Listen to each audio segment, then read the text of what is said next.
Everyone, कैसे हो आप सब। तो आज हम पढ़ने वाले हैं chemical reaction and equation chapter के कुछ इंटरनल क्वेश्चंस में। ठीक है, आज हम पूरे 5 क्वेश्चंस इंटरनल क्वेश्चन जो है वो प्रीवियस ईयर के क्वेश्चन है और यहाँ पे बोर्ड के एग्जाम में आ चुके हैं, तो इसको ध्यान से देखना और इसकी प्रैक्टिस जरूर कर लेना एक बार और। ठीक है, तो स्टार्ट करते हैं। फर्स्ट क्वेश्चन है अपना, what is balanced chemical equation, why should chemical equation be balance. मतलब वो पूछ रहा है अपने से कि बैलेंस केमिकल इक्वेशन होता क्या है और ये इक्वेशंस को अपने को बैलेंस करना क्यों जरूरी है। ठीक है, तो क्या होता है balance chemical. A balance chemical equation is a chemical equation in which the number of atoms of each element is equal both side of equation. Chemical equation must be balanced because they follow the law of conservation of mass, which state that matter can neither be created nor be destroyed a chemical reaction. Balancing chemical ensure the same number of atoms each element are present in the reaction in the product. ठीक है, it's helped to correctly calculate the atoms of the reaction required and products form. देखो क्या होगा, balance chemical equations को क्या करना, balance करना बहुत ज्यादा जरूरी होता है, क्योंकि जो बैलेंस केमिकल इक्वेशन होती है उसमें एक लॉ काम करता है जो बोलता है law of conservation of mass. Law of conservation of mass क्या होता है, आपने 9th क्लास में पढ़ा होगा बेटा।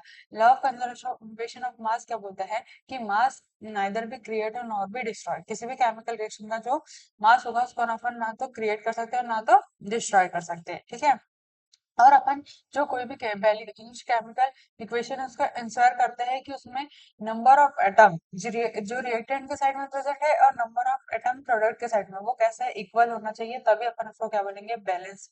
क्या बोलेंगे, बैलेंस। आया समझ में। ठीक है, तो ये याद रखना बैलेंस केमिकल इक्वेशन क्या होती है भाई, और इसको बैलेंस करना क्यों जरूरी है।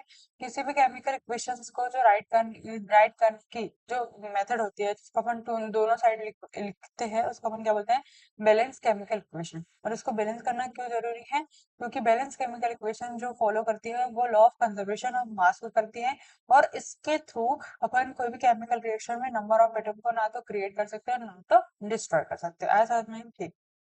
Why a respiration considered an exothermic reaction. मतलब ये रेस्पिरेशन दूसरा क्वेश्चन पूछा है, रेस्पिरेशन को अपन एक्सोथर्मिक रिएक्शन क्यों बोलते हैं, एक्सप्लेन करना है। देखो, जो एक्सोथर्मिक रिएक्शन होती है उसमें क्या होती है, जो एक्सोथर्मिक रिएक्शन होती है इसमें हीट क्या होती है, रिलीज होती है, इसलिए उसको अपन क्या बोलते हैं, एक्सोथर्मिक रिएक्शन। तो वैसे ही जो रेस्पिरेशन होता है, जब रेस्पिरेशन होता है उसमें अपने बॉडी से क्या रिलीज होती है, एनर्जी रिलीज होती है ना, किसके फॉर्म में, एटीपी के फॉर्म। एटीपी का फुल फॉर्म क्या होता है, एडिनोसिन ट्राइफॉस्फेट। ठीक है, और जो रेस्पिरेशन होता है उसमें ग्लूकोज फूड के फॉर्म में ब्रेक डाउन होता है और हेल्प मिलती है कि अपने को ऑक्सीजन मिलती है ना। जो भी जो रेस्पिरेशन होता है उसमें अपने बॉडी से क्या रिलीज होती है, हीट रिलीज होती है, इसलिए अपन रेस्पिरेशन को क्या बोलते हैं, एक्सोथर्मिक रिएक्शन। ठीक है, इसका एग्जांपल दिया है यहाँ पर C6H12O6 plus 6O2 arrow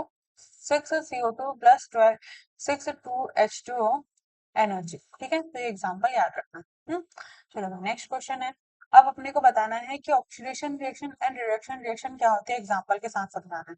oxidation reaction क्या होती है, a reaction in which substance gain oxygen. मतलब एक ऐसी रिएक्शन जिसमें ऑक्सीजन ऑक्सीजन क्या होती है, गेन होती है, और हाइड्रोजन लॉस होती है, उसको अपन क्या बोलेंगे, ऑक्सीडेशन रिएक्शन। क्या बोलेंगे, oxidation reaction. Oxygen gain, hydrogen loss. Reduction क्या होती है, the reaction in which loss of oxygen. मतलब एक रिएक्शन ऐसे जिसमें ऑक्सीजन क्या होगा, लॉस होगा, और हाइड्रोजन क्या होगी, गेन। तो उसको अपन क्या बोलते हैं, रिडक्शन रिएक्शन। क्या बोलते हैं, रिडक्शन रिएक्शन। ऐसा हमने यहाँ पर एग्जांपल दिया, जैसे देखो CuO plus H2 एरोCu plus H2।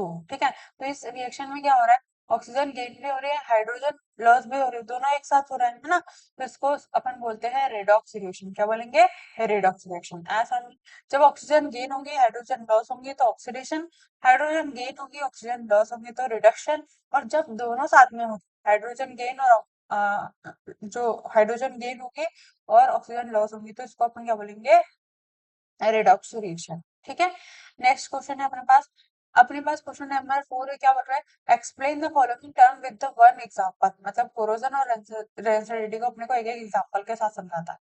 Corrosion क्या होता है, corrosion slow the destruction of the metal due to the reaction in air moisture and other chemical present in the environment. देखो जो कोरोजन क्या होता है, ये कोरोजन जब भी कोई मेटल होगी वो क्या होगी, मॉइस्चर या एयर के कांटेक्ट में आकर रिएक्शन कर लेती है। क्या कर लेती है, रिएक्शन कर लेती है, इन्वायरमेंट में प्रेजेंट रहती है। जैसे कोई मेटल है वो इन्वायरमेंट में प्रेजेंट है, वो मॉइस्चर और एटमॉस्फेयर के कांटेक्ट में आकर क्या कर लेंगी, अपने अपने आप को कोराइड कर लेती है, अपने ऊपर एक नई लेयर चढ़ा लेती है ना, जिसको अपन क्या बोलते हैं, कोरोजन। क्या बोलेंगे, कोरोजन, है ना।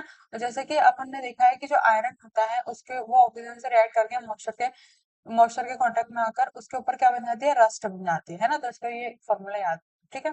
डेंसिटी क्या होती है, जब क्या होगा, कोई भी ऑयल और फैट से बना हुआ जो फूड है वो क्या करता है, ऑक्सीजन के कांटेक्ट में आकर ऑक्सीडाइज हो जाता है। क्या हो जाता है, ऑक्सीडाइज होकर अपने टेस्ट और स्मेल को चेंज कर देता है। तो उसको अपन क्या बोलते हैं, रेंसिडिटी। क्या बोलेंगे, रेंसिडिटी। ऐसा में जब भी कोई ऑयल और फैट जो है वो क्या करेगा, ऑक्सीजन के कांटेक्ट में आकर ऑक्सीडाइज हो जाएगा, और उसके स्मेल और टेस्ट क्या हो जाएंगे बेटा, चेंज हो जाएंगे। क्या हो जाएंगे, स्मेल और टेस्ट क्या हो जाएंगे, चेंज हो जाएंगे। तो उसको अपन क्या बोलते हैं, रेंसिडिटी। ठीक है, आया समझ में। इसीलिए अपन क्या करते हैं, जो कुरकुरे के पैकेट होते हैं और जो चिप्स के पैकेट होते हैं उसमें अपन नाइट्रोजन गैस को फील करते हैं, क्योंकि नाइट्रोजन गैस जो होती है वो नॉन रिएक्टिव होती है, और वो चिप्स के टेस्ट कलर को चेंज होने से बचाती है। ठीक है।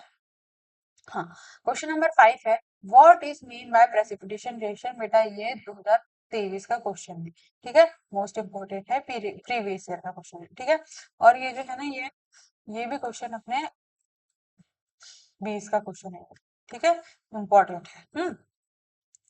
तो भाई प्रेसिपिटेशन क्या होता है, द केमिकल रिएक्शन, एक ऐसी केमिकल रिएक्शन जिसमें क्या होता है, जो वाटर, जैसे कि कोई भी सब्सटेंस है ना, कोई भी, the reaction in which any substance is precipitate, इसको क्या बोलेंगे अपन, प्रेसिपिटेशन रिएक्शन। जैसे कि देखो कोई भी केमिकल रिएक्शन हो रही है, उस टाइम में उस सब्सटेंस के अंदर का जो वाटर है वो धीरे धीरे क्या होने लगता है, वेपर फॉर्म में कन्वर्ट होता है या फिर सूखने लगता है। तो उसी को अपन क्या बोलेंगे, प्रेसिपिटेट। क्या बोलेंगे, प्रेसिपिटेट।